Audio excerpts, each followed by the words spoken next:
The international to the national, to someone who actually helped shape a constitution that tried to deal with these issues. Miria Matembe. Thank you so much. Is it on this? Yeah, I would like to welcome you from Beijing through New York at UN and back to Africa in Uganda, if you have ever been there. I would like you to cast your mind to Africa and listen to me a little bit. I just want to thank my colleagues for this wonderful, especially the humorous presentation.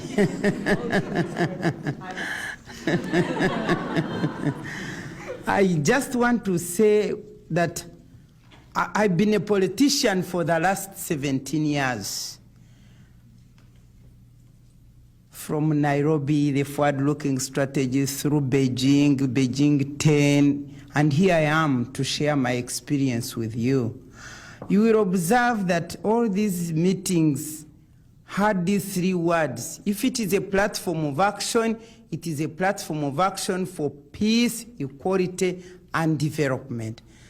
Peace begins because it is clear that without peace, you cannot develop. And without equality, you cannot have either peace or development.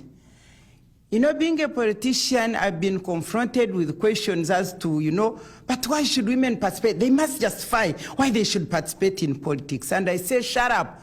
Why should I? The fact that I'm alive and a human being and was created by God to exist side by side with a man is clear evidence that I must participate. We shouldn't be asked data to justify why you should participate. The fact that God saw it fit when you created man. By the way, God created man after creating animals. What missed in the animals he put in man? And what missed in man, finally he put in a woman. And he was satisfied that this is now a complete job of creation.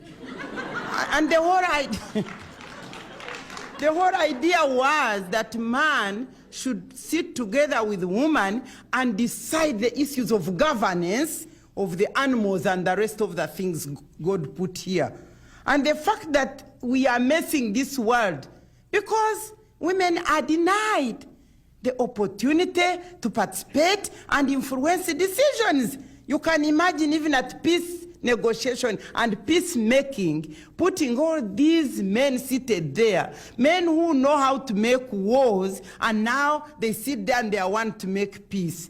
Don't you see it is just a contradiction? And why they can't see it is what I can't understand. And that's why God had created a woman with a sixth sense to tell them. And distinguished men, I wish you could listen to us, the world would be different. Now, having said that, I would like to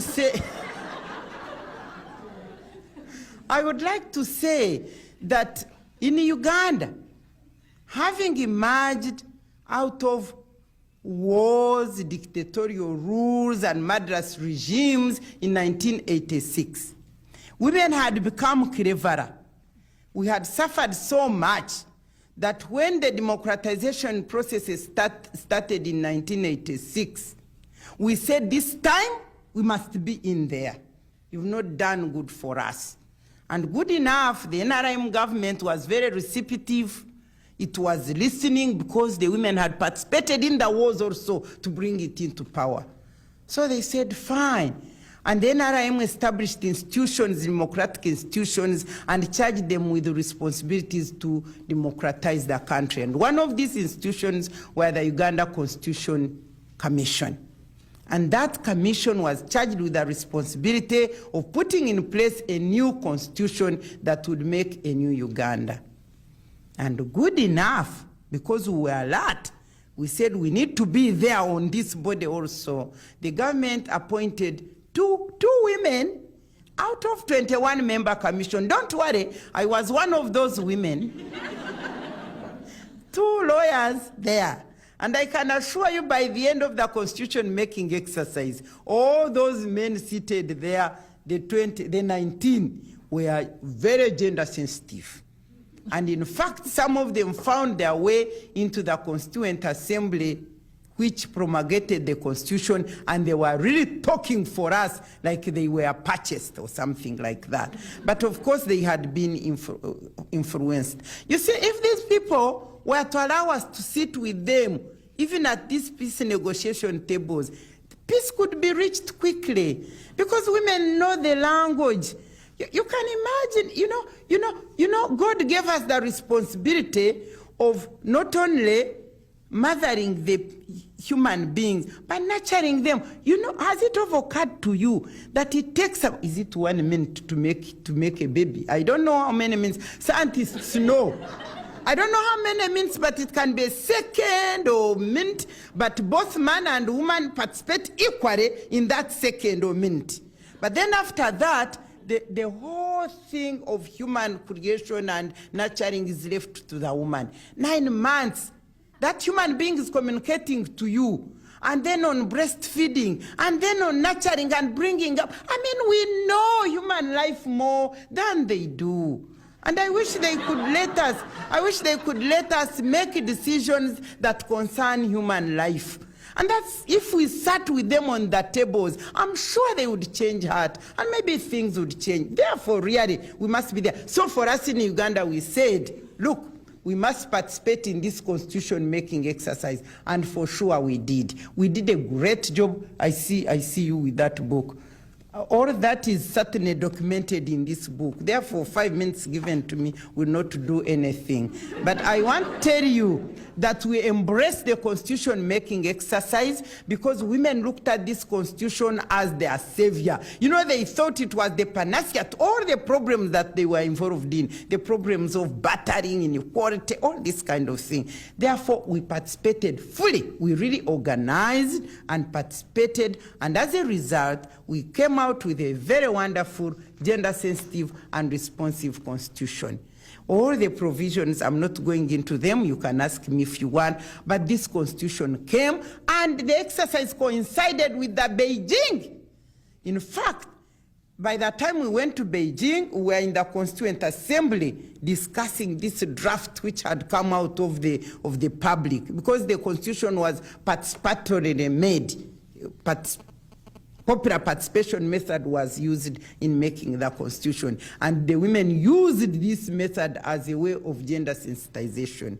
And therefore, when we came, whatever we had in Beijing, we said, Beijing has already decided, and since we are signatories to CEDAW, we must incorporate all these things. So eventually we came out with this constitution, wonderful constitution, and as a result of this constitution, which guarantees affirmative action and equal rights and many other things, the women in Uganda are participating in politics with good percentages. I mean, 28.8% in parliament is not so bad compared to America,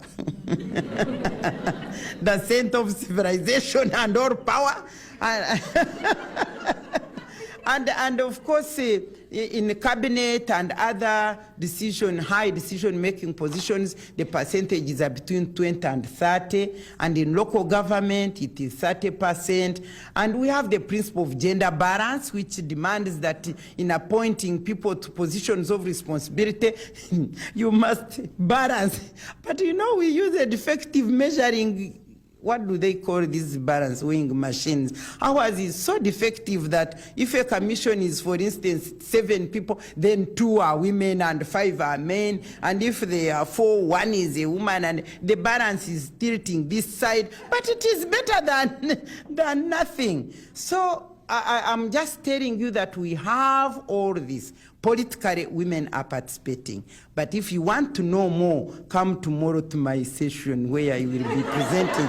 With all this energy, with all this enthusiasm, with all this high climax of Beijing and getting the constitution in place, what is happening right now in as far as equality, peace, and development is concerned.